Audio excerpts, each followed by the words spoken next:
Assalomu alaykum, hurmatli vatandoshlar. Mana yurtimizda 1-oktyabr ustozlar va murabbiylar kuni.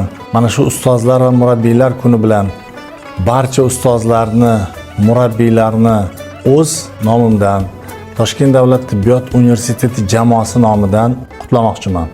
Avvalambor o'zimning ustozlarimni, talabalarimiz ustozlarini, barcha mana shu ustozlik qilayotganlarni ishlariga muvaffaqiyat tilayman. Sababi talabaga bitta odobni o'rgatgan ham ustoz, bitta fanni o'rgatgan ham ustoz.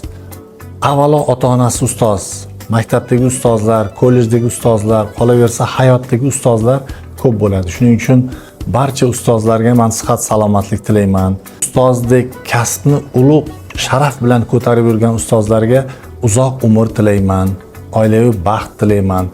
Har bir ustoz o'zini farzandlari kabi shogirdlarini kamolini ko'rganda, muvaffaqiyatli shogirdlarini ko'rganda albatta quvonadi. Shuning uchun hurmatli ustozlar, sizlarga barcha tilaklarim bilan birgalikdagi shogirdlaringizni muvaffaqiyatlarini ko'rib, ko'zlaringiz yashnab, quvonib yurishini tilakdoshman. Albatta, vatanimizda bugun 3-Renessans poydevori qo'yilgan ekan.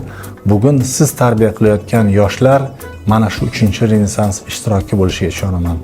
Hammangizga yana bir bor sihat salomatlik, yurtimiz tinch bo'lsin, osmonimiz musaffo bo'lsin.